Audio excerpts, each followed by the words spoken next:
ஒரே ஒரு 5 லிட்டர் இதய மந்த்ரா கடல் எண்ணெய் பேக் ஒரு மாசம் முழுசுக்கும் அத்தனை சமையல முடிச்சு விடலாம். இதய மந்த்ரா.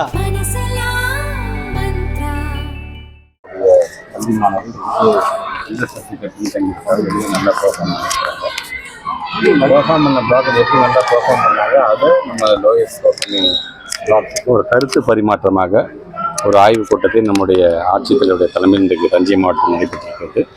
கண்டிப்பாக இங்கே 10th வந்து 12th நல்ல ஒரு ரிசல்ட், நல்ல ஒரு முன்னேறி இருக்கிறாங்க, வாழ்த்துக்கள் அதற்கு. பட் அதே நேரத்தில் ஸ்லாஷ் ரிப்போர்ட் அப்படின்னு வரும்போது ஸ்பெசிஃபிக்காக ஒவ்வொரு பள்ளிக்கூடமாக சேர்ந்து ஏறத்தாழ 35,000க்கும் மேற்பட்டிருக்கின்ற மாணவ செல்வங்களை தஞ்சை மாவட்டத்தில் மட்டும் நாம் வந்து முழுமையாக வந்து அசஸ் பண்ணியிருக்கோம். நாங்கள் கிட்டத்தட்ட 35 கொஸ்டின்ஸ் வந்து 3rd ஸ்டாண்டர்டுக்கு, 5th ஸ்டாண்டர்டுக்கு வந்து 45 கொஸ்டின்ஸ் அண்டு 8th ஸ்டாண்டர்டுக்கு 50 கொஸ்டின்ஸ் வந்து அந்த பசங்க எல்லா விதத்துலையும் அசஸ் பண்ணியிருக்கோம். அதில் அவங்க சொல்கிற மாதிரி அகாடமிக் இதில் வந்து நல்லாவே பெர்ஃபார்ம் பண்ணியிருக்காங்க. பட் ஸ்லாஷில் கேட்கப்பட்டிருக்கின்ற கேள்விகள் வந்து எங்களுக்கே வந்து ஒரு மிகப்பெரிய ஒரு பாடத்தை கற்றுக் கொடுத்ததாக எல்லா டீச்சர்ஸும் சொல்லியிருக்காங்க. இனி அது சார்ந்து வெறும் பாடம் நடத்திட்டு போயிடுறது இல்லாமல் அந்த பசங்க அந்த கற்றல் அடைவை அடைந்திருக்கிறார்களா, இந்த லேர்னிங் அவுட்கம் புரிந்திருக்கிறதா, அதை புரிந்த பிறகுதான் அடுத்த கிளாஸ்க்கே அவங்க போயிருக்கிறார்களா என்பதை நீங்கள் உறுதிப்படுத்த வேண்டும் என்று நாங்கள் சொல்லியிருக்கோம். அது முழுமையாக ஒரு நல்ல ஒரு ஆக்கத்தையும் ஊக்கத்தையும் நாங்கள் பேசும்போது எங்களை பார்த்து அவர்களும் ஊக்கத்தை பெறுகிறார்கள். அவர்கள் தன்னம்பிக்கையோடு சொல்லும்போது அடுத்த முறை நீங்கள் வரும்போது கண்டிப்பாக நாங்கள் ஒரு முன்னேற்ற இடத்தில் நாங்கள் இருப்போம் என்று சொல்லும்போது அது எங்களுக்கும் அது ஊக்கத்தை தருவதாக இருந்தது. அந்த இது நல்ல ஒரு பெர்ஃபார்மிங் மாவட்டம். அடுத்த ஆண்டு வரும்போது இன்னும் அதிகப்படியாக அதை பெர்ஃபார்ம் பண்ணுறதுக்கு நம்முடைய மாவட்ட ஆட்சித்தலைவரும் எங்களோட பள்ளிக்கல்வித்துறை சார்ந்த அதிகாரிகளும் உறுதி எடுத்திருக்கிறார்கள். இவ்வளோ அப்படியே ஒரு மகிழ்ச்சியோட தான் இந்த ஆண்டு அரசு பள்ளி மாணவருடைய தேர்ச்சி சதவீதம் எவ்வளோ சார் உயர்ந்திருக்கு?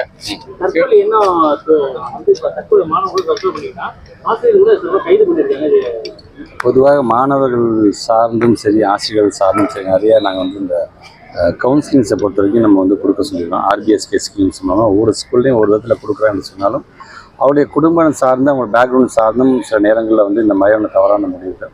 அதனால் ஆசிரியர்கள்ட்ட சொல்லும்போது நம்மளை நம்பி பெற்றவங்க அமைச்சு வைக்கக்கூடிய நம்ம பிள்ளைங்களை நாம தான் நம்முடைய பிள்ளைகளாக பார்க்க வேண்டும். நம்முடைய கேம்பஸில் உள்ளே விட்டுட்டு போனாங்கன்னு நம்ம மீது இருக்கின்ற நம்பிக்கை ரொம்ப அந்த பிள்ளைகளுக்கு எந்த விதத்தில் நாம் அறிவுரை செய்ய வேண்டும் என்பதையெல்லாம் அனுபவம் வாய்ந்த ஆசிரியர்கள் அவர்கள் செய்து கொண்டு தான் இருக்கின்றார்கள். இருந்தாலும் அங்கொன்றும் இங்கொன்றும் வரும்பொழுது அது ஒரு வருத்தத்தை ஏற்படுகின்றது. ஸோ அந்த விதத்தில் மாணவ செல்வங்களுக்கு அந்த கவுன்சிலிங் முழுமையாக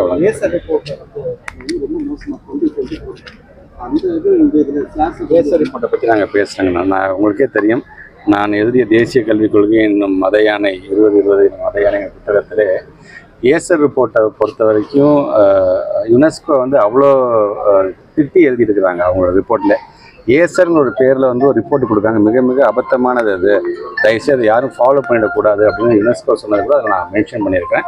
பட் எது எப்படியாக இருந்தாலும் சரி, ஸ்லாஷ் ரிப்போர்ட் அப்படிங்கிறது ஒரு ஸ்டேட் லெவலில் ஒட்டுமொத்தமாக நீங்கள் சொல்கிற மாதிரி ஏசர் ரிப்போர்ட் வந்து ஒரு 25,000 மாணவர்கள் வந்து ஒட்டுமொத்தமாக தமிழ்நாடு முழுவதும் அவங்க அசஸ் பண்ணாங்க. நாங்கள் 9,80,000 பேர் நாங்கள் அசஸ் பண்ணியிருக்கோம். ஸோ அது சார்ந்திருக்கின்ற ரிப்போர்ட்னு வரும்பொழுது வெரி ஃபஸ்ட் டைம் ஒவ்வொரு ஸ்கூலுக்கும் இண்டிவிஜுவலாக ஒரு ப்ராக்ரஸ் ரிப்போர்ட் நாங்கள் கொடுத்துருக்கோம், அவங்க எப்படி பெர்ஃபார்ம் பண்ணுறாங்க அப்படிங்கிற மாதிரி. ஸோ அது சார்ந்து எங்களுடைய ஆசிரியர் பெருமக்கள் இந்நேரம் ஒரு ஆக்ஷன் பிளானை போட்டிருப்பாங்க. கண்டிப்பாக அடுத்த ஆண்டு மிகப்பெரிய ஒரு முன்னேற்றத்தை கண்டிப்பாக